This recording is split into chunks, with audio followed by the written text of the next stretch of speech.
I didn't become a soldier by choice. Like many young men, I was drafted, forced into the service of the emperor. It wasn't a life that I wanted, but it was a life that came with its benefits, especially for those on the executioner squad. The condemned no longer need the things that they needed in life.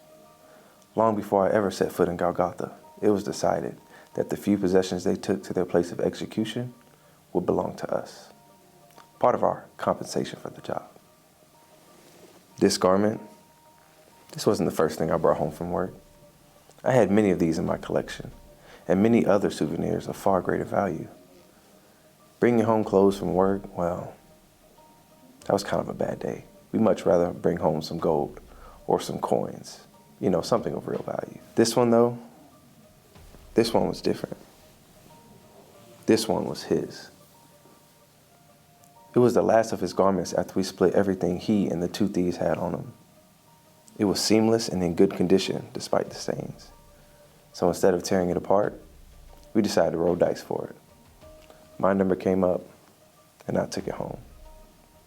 I didn't think anything of it, not when he was on the cross, not when he came down, not even after he was sealed in the tomb. But a few days later, something happened. I didn't believe it at first. But rumors began to spread and the whole city was abuzz.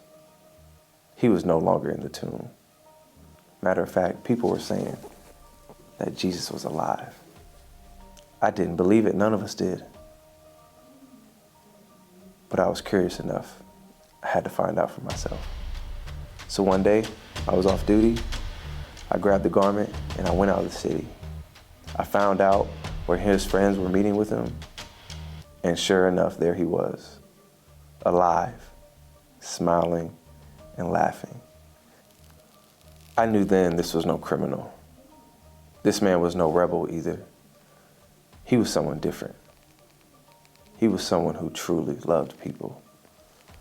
I felt so ashamed having been part of his death, but before I could turn and run home, he saw me. Our eyes met, and his eyes, well, they fell down on the garment. So I walked up to him. I don't know why, but I did. I held out the garment and said, "Here, this is yours." I wasn't ready for what he said. "Keep it. Give me something else instead." So I did. On that day on the outskirts of Jerusalem, I gave my heart to a living Savior. Even today, there are people who do not believe that he died and rose from the grave. But I know because in my hand, I hold the garment that shows proof that he died. And in my heart, I have his spirit telling me that he's very much alive.